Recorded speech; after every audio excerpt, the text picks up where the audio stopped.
Assalamualaikum warahmatullahi wabarakatuh. Bismillahirrahmanirrahim. Bersua lagi dalam rancangan mingguan Dunia Asia. Edisi kali ini didahului dengan langkah terbaru kerajaan Myanmar melonggarkan genggaman ekonomi yang dipanggil gelombang kedua reformasi. Presiden Thein Sein dalam ucapannya menegaskan reformasi tersebut sebagai usaha Myanmar mempercepatkan pembaharuan politik dan penyatuan kebangsaan dengan mensasarkan ke arah pembangunan. Antaranya penswastaan beberapa industri utama dan menggandakan keluaran dalam negeri kasar KDNK. Kerajaan Jepun meluluskan penyambungan semula operasi dua loji nuklearnya sebalik bantahan awam. Perdana Menteri Jepun dan beberapa menteri kanannya menyifatkan penyambungan semula operasi nuklear itu penting dalam menjana tenaga dan membangunkan semula negara itu. Jepun menghadapi krisis tenaga sejak bencana gempa bumi dan tsunami melanda Fukushima lebih setahun lalu. Juga dimuatkan syarikat Air Asia meluaskan cawangan operasinya di Indonesia dan Korea Selatan memperkenalkan penyampai berita cacat penglihatan yang pertama di dunia. Ikuti laporannya bersama Ali Marsal Haji Yahya. Presiden Myanmar Thein Sein berkata kerajaannya berhasrat melonggarkan genggaman ekonomi dengan memperkenalkan gelombang kedua reformasi yang akan memberi tumpuan kepada pembangunan selepas berdekad-dekad dibelenggu kemiskinan. Thein, bekas Jeneral Junta Tentera yang memerintah, membuat beberapa pembaharuan ekonomi negara itu sejak mengambil alih pucuk kepimpinan Myanmar. Dalam ucapan yang disiarkan di televisyen, Presiden Thein Sein menegaskan kerajaannya berusaha keras dalam mempercepatkan pembaharuan politik dan penyatuan kebangsaan dengan memperkenalkan satu lagi reformasi yang menjurus kepada pembangunan negara dan rakyat.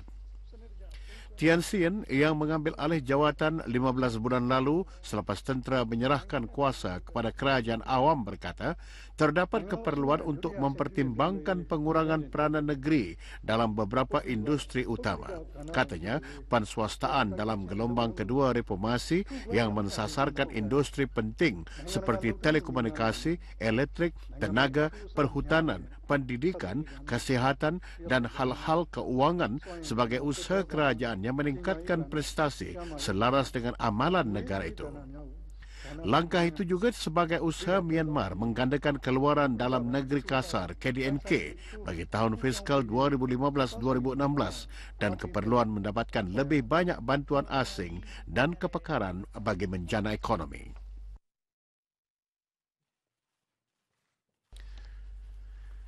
Kerajaan Jepun meluluskan penyambungan semula operasi nuklear di dua reaktor di sebalik tentangan besar-besaran penduduk awam bantahan pertama sejak penutupannya Mei lalu.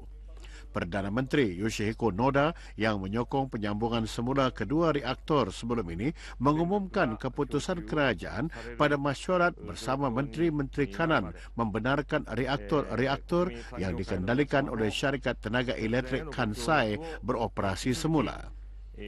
Menteri Perdagangan Yukio Edano semasa memberitahu sidang media selepas pengumuman tersebut menggesa rakyat Jepun dan sektor perindustrian agar memberi kerjasama yang berterusan dalam penjimatan elektrik sehingga krisis tenaga yang melanda negara itu kembali pulih. Edano yang memegang portfolio tenaga berkata, di sebalik keputusan tersebut, dasar kerajaan untuk mengurangkan penggantungan Jepun pada tenaga nuklear dalam jangka sederhana dan panjang masih tidak berubah. Bagaimanapun, berita pengumuman tersebut mencetuskan bantahan dan kekecewaan rakyat Jepun. Penyambungan semula reaktor Ohi di barat wilayah Fukui sebagai usaha Perdana Menteri Yoshihiko Noda mendapatkan sokongan dari ahli-ahli peniaga yang bimbang kos tenaga elektrik yang tinggi boleh menjejaskan kilang-kilang pengeluaran. Langkah pemimpin Jepun turut disokong oleh Gubernur Fukui, Ishi Nishikawa, dengan alasan industri nuklear di negara itu masih diperlukan, terutama dalam menjana ekonomi dan pembangunan. Syarikat Air Asia melantik ketua operasi yang baru di Malaysia bagi menggantikan pengasasnya Tony Fernandes yang berpindah ke Indonesia untuk menyelia rancangan perluasan syarikat tersebut.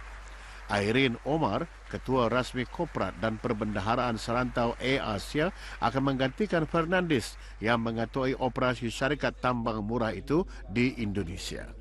Irene dijangka mengambil alih jawatan baru itu pada 1 Julai depan dan akan berurusan langsung dengan Fernandes yang kini Ketua Eksekutif Kumpulan Air Asia. Fernandes dijangka berpindah ke pusat serantau di ibu kota Indonesia yang baru ditubuhkan pada bulan Julai untuk menyelia rancangan pengembangan syarikat penerbangan di Asia Tenggara. Fernandes semasa memberitahu sidang media menjelaskan Air Asia perlu memperluaskan cawangannya di luar Malaysia kerana terdapat potensi yang besar di kawasan-kawasan lain di Asia. Katanya, pejabat Air Asia di Jakarta dihasrat meneroka peluang pasaran Indonesia yang besar dan meningkatkan profil Air Asia Indonesia sebelum disenaraikan di Bursa Saham Jakarta menjelang akhir tahun ini.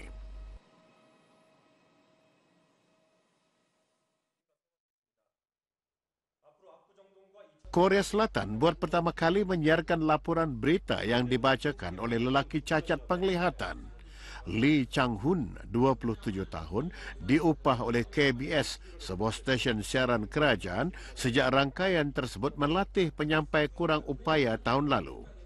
Lee dipilih dari lebih 500 pemohon. Menurut KBS, Lee satu-satunya penyampai berita cacat penglihatan di dunia. Semasa diwawancara, Lee menjelaskan bahagian paling mencabar dalam kerjaya barunya bagaimana membetulkan penampilan dan penghayatan. KBS juga mengupah seorang pembantu untuk Lee dalam memudahkan tugasnya dan mendapatkan peralatan mahal seperti pencetak dan peralatan braille yang digunakan dalam membaca berita. Lee berkata atas sokongan semua pihak, kecacatan tidak menjadi alasan baginya terus maju dalam kerjayanya. Pengarah pusat berita KBS, Lim Hyung Sun, yang bertanggungjawab dalam proses pemilihan dan pengambilan kerja berkata, Lee mampu menjadi penyampai berita yang berkebolehan dalam pelbagai bidang. Lee yang diberi tanggungjawab menyampaikan segmen berita kehidupan dan ekonomi selama 7 bulan berkata, penglibatannya dalam kerjaya sebagai penyampai berita akan menjadi sumber inspirasi kepada orang-orang kurang upaya yang mereka juga memiliki keistimewaan. Penampilan Lee sebagai penyampai berita yang cacat penglihatan turut menarik perhatian penonton, lebih-lebih lagi kelancarannya membaca berita berpandukan braille.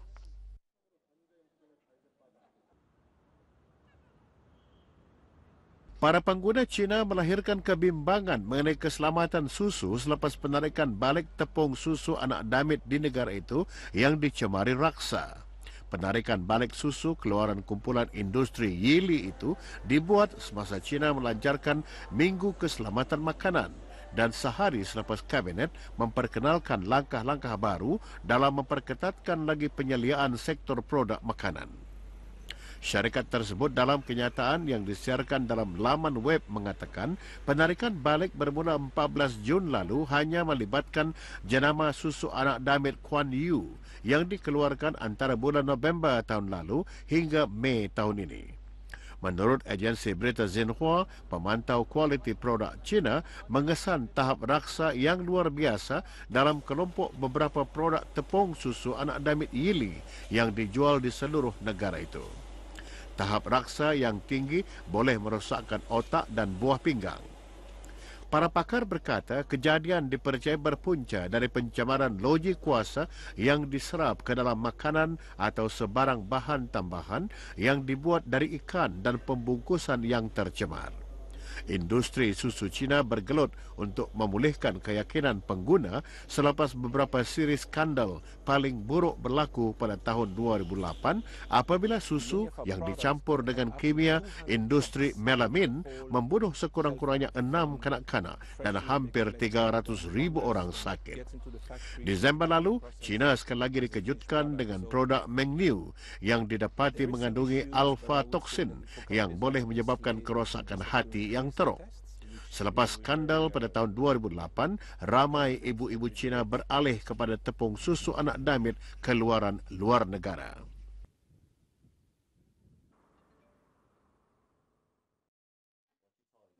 Di Taiwan, perkhidmatan terapi jin memberikan harapan baru kepada kanak-kanak yang kekurangan AADC, gangguan genetik yang jarang berlaku yang menyebabkan kemerosotan nilai saraf dan memberi kesan kepada keupayaan kanak-kanak untuk bergerak dan makan. Cici berusia 6 tahun yang menghadapi masalah aromatik L-amino acid decarboxyl AADC atau kekurangan decarboxyl aromatic acid amino L mampu merawat dirinya sendiri. Meskipun kaedah rawatan ini nampaknya mudah seperti melihat dalam cermin semasa bermain, namun tidak semuanya berjaya. Malah Cici bernasib baik kerana masih hidup. Cuma dia mengalami AADC yang menyebabkan gangguan blok komunikasi antara sel-sel dalam sistem saraf menjadikan tugas yang mudah seperti makan amat sukar tanpa bantuan orang lain. Tetapi dengan ada terapi gen ini, kesan gangguan dari AADC dapat dikawal. Wang, ayah Cici berkata, dia tidak merupakan anak perempuannya menderita apabila dia tidak boleh bergerak. Katanya, Cici berada dalam krisis setiap 2 ke 3 hari dan dia akan muntah sehingga perutnya kosong. Kadang-kadang darah dan tahap oksigen akan menurun secara mendadak. Keadaan tersebut sangat menyakitkan Cici. Bagaimanapun, Wang berterima kasih kepada Dr. Wu Liang dari Hospital University Kebangsaan Taiwan atas usaha gigihnya memperkenalkan kaedah rawatan jin yang memberi kehidupan baru kepada kanak-kanak yang menghidap AADC. Menurut Dr. Wu, setiap pesakit akan menjalani pembedahan sekurang-kurangnya 6 jam.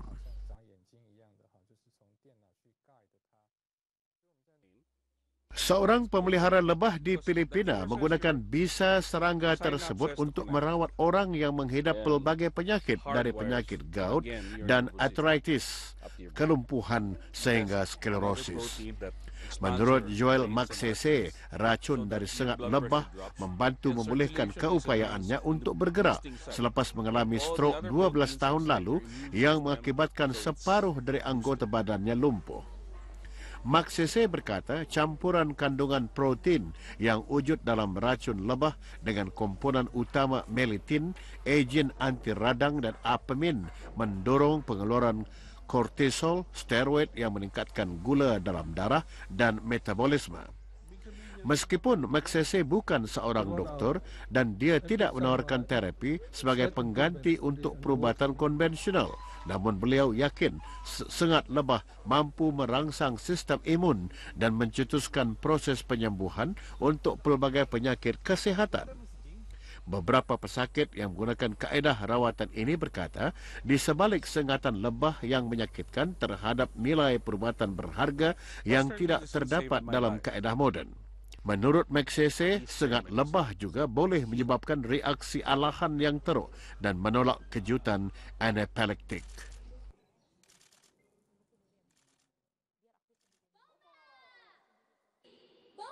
Pameran permainan tahunan Tokyo dilancarkan minggu lalu dengan pelepasan rantaian 10,000 bilah kayu yang dibentuk seperti permainan domino mengatasi rekod Guinness dunia sepanjang 3 kali ganda.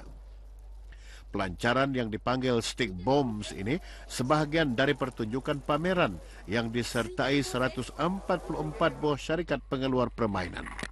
Pembentukan Stick Bombs ini melibatkan seramai 17 orang dan mengambil masa 18 jam untuk disiapkan. Pameran permainan ini juga mempamerkan Smart Pad yang dimajukan oleh syarikat Bandai dan pemenang dalam kategori permainan inovatif. Smart Pad yang berharga antara 62 ke 75 dolar Amerika juga berupaya menggunakan teknologi terkini iPhone.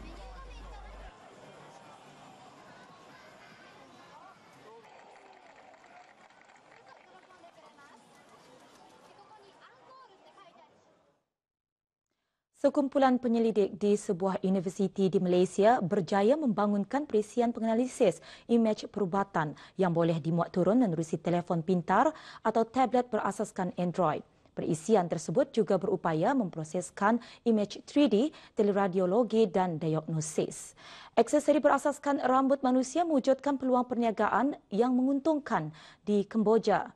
Dan kerajaan Filipina melancarkan kempen pembersihan di bawah permukaan air di sebuah destinasi pelancongan sebagai usaha memelihara dan melindungi alam sekitar. Ikuti laporannya.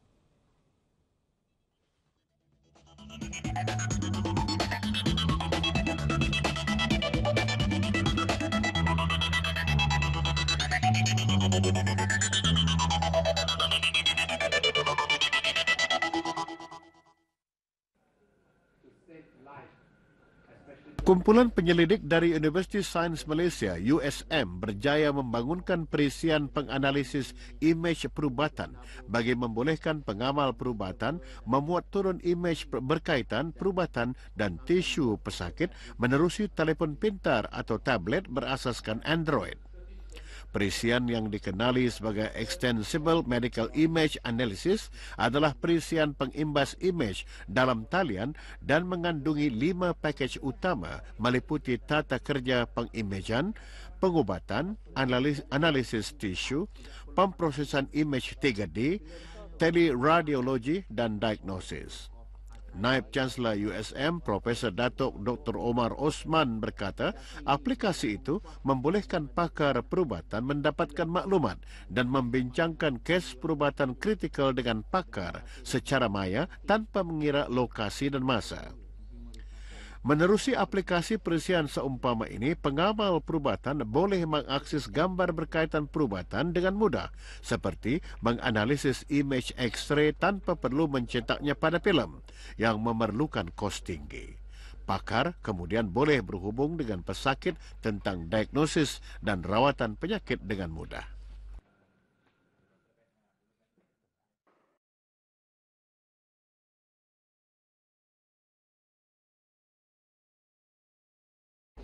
Museum Burung Hantu, tarikan terbaru di puncak Bukit Bendera Pulau Pinang. Ia dipercayai satu-satunya museum di Asia Tenggara yang mempamerkan koleksi lebih 100 jenis replika burung hantu. Sejak dibuka bulan lepas, Museum Burung Hantu sudah menerima lebih 15,000 pengunjung. Kewujudan Museum Burung Hantu akan menjadikan Bukit Bendera lebih menarik perhatian. Burung hantu dipilih sebagai tema museum kerana sifat fizikalnya seperti riak muka yang antropomorfik, yakni kemanusiaan daripada burung lain. Pada masa yang sama, museum ini memupuk kesedaran umum terhadap konservasi habitat semula jadi haiwan dan burung hantu supaya tidak pupus. Malaysia mempunyai 17 spesies burung hantu daripada 200 spesies yang terdapat di seluruh dunia. Museum ini mempamerkan hasil kreativiti seniman tradisional dan moden. Burung hantu dimanifestasikan secara artistik dalam bentuk ukiran, lukisan, arca dan anyaman. Rambut panjang dalam kalangan wanita muda di Kamboja kini menjadi sumber aksesori fashion yang mewujudkan peluang perniagaan yang menguntungkan. Di kebanyakan kedai kecantikan wanita di Phnom Penh, rambut panjang Arjuni dijual sama ada jenis keriting atau beralun dalam pelbagai saiz dan kesemuanya dibuat menggunakan rambut manusia. Salah seorang pengusaha Amerika keturunan Afrika, Janice Wilson berkata, sejak syarikatnya ditubuhkan pada tahun 2009, perniagaannya mendapat sambutan baik dari kaum hawa. Katanya, rambut diperolehi dari kampung-kampung di seluruh negara dibawa ke gudangnya di Phnom Penh untuk diproses sebagai alat tambahan kecantikan. Menurut Wilson, banyak orang tidak terfikir rambut orang Khmer secara semula jadi keriting berbanding Kemboja yang mempunyai semua jenis rambut yang berbeza tetapi asli tanpa perlu menggunakan pemprosesan kimia. Kebanyakan pelanggannya menemui produk keluaran Janice melalui media sosial YouTube atau laman web dan setengahnya pula berhubung terus ke kedai. Terdapat juga pelanggan memesan mengguna perkhidmatan kurier. Dari jumlah tersebut, 85% dari pelanggannya dari Amerika Syarikat dan 10% lagi dari Eropah dan selebihnya dari beberapa negara Afrika termasuk Afrika Selatan dan Nigeria. Harga rambut Arjuni juga berbeza-beza mengikut berat, ciri kilauan dengan purata berharga sekitar beberapa ratus. Para nelayan dan pakar-pakar perikanan di Tonle Sap, Kamboja berkata penangkapan ikan secara haram di kawasan Tasik meningkat dengan ketara sejak Perdana Menteri Hun Sen membatalkan kawasan perikanan komersial pada bulan Mac lalu dan menggesa pihak berkuasa untuk mengambil tindakan keras ke atas mereka yang melanggar peraturan. Perdana Menteri Kamboja menggantungkan banyak perniagaan di seluruh negara tahun lepas dengan harapan memulihkan bekalan berkurangan untuk sara hidup nelayan dan memeterai satu dekri membatalkan kawasan perikanan pada bulan Mac secara terang-terangan. Walau bagaimanapun, sejak dekri tersebut, penangkapan ikan secara haram di sekitar Tonle Sap meningkat di wilayah Pursat yang bersempadan dengan Tonle Sap. Pembatalan kerajaan ke atas kawasan komersial mendorong kepada aktiviti penangkapan ikan secara haram.